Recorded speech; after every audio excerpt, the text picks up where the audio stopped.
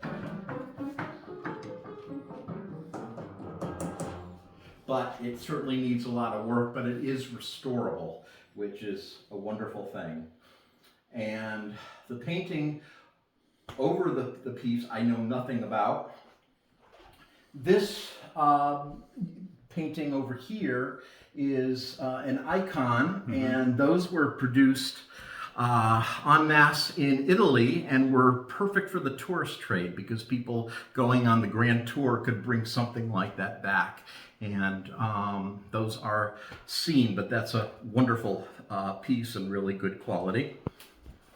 Behind me, maybe you can get a view of the window that I'm so proud of, and you saw the whole process where this had to be completely reconstructed. I'm zooming in on Rain the had shutters come too. over. Yeah, and then you can see the courtyard outside, and there's some pictures I photographed of the ruined L and how much that has come back.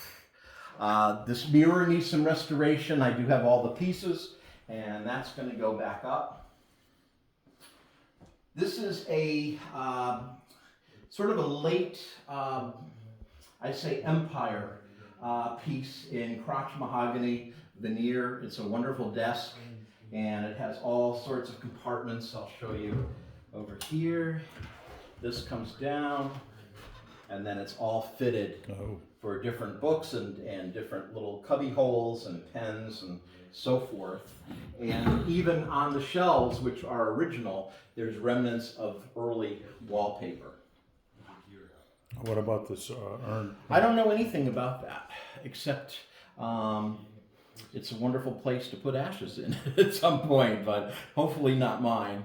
But anyway, it's quite an interesting urn, and it's perfect for this type of piece.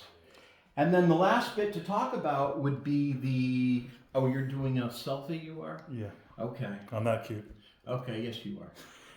Is the chandelier, and the chandelier my friend James Athens helped did the whole thing, put up, and when I got it, unfortunately, it was packed incorrectly and one of the arms was broken, and it's quite a job to get them fixed, and he had a diamond bit Dremel, and he was able to cut down some of the crystal to be able to fit back into the sleeve of the chandelier, and then it was plastered back in place and is exactly as it should be. So you really wouldn't know. Needs a little balancing. It's a little off. I mean, it's hard to get all these little shades on these bulbs done correctly.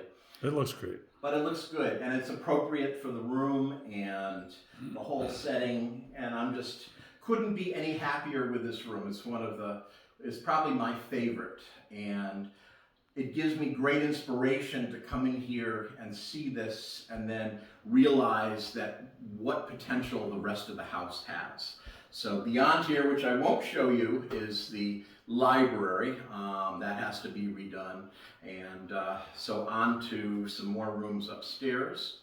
And that is pretty much the end of the tour. And I just wanted to thank all my members of the Hobbs page for being such dedicated viewers, and all your feedback is just so welcome, and you have been part of this because you have given me the ideas, your talent, your great taste. I just am so overwhelmed by the generosity. It's just been a wonderful experience. So this house is very much yours too, and I invite you, as it gets better finished and it's a little safer and no construction workers are around and machinery, that we will be opening this up. My goal is to have chamber music recitals. I would love to get a grand piano in here. I would love to have different poetry readings and art venues, and really open it up to the people of Eastport, because this house has been long shuttered for many, many years, and everyone wondered what went on behind those decayed windows. And so now the light has been opened up, and it's a whole new era, and I think the spirits of the former owners are all celebrating that their fine work and craftsmanship has brought back rooms such as this. So again, thank you so much for being part of this page. I really appreciate you and value you. So that's all for now. Thank you very much.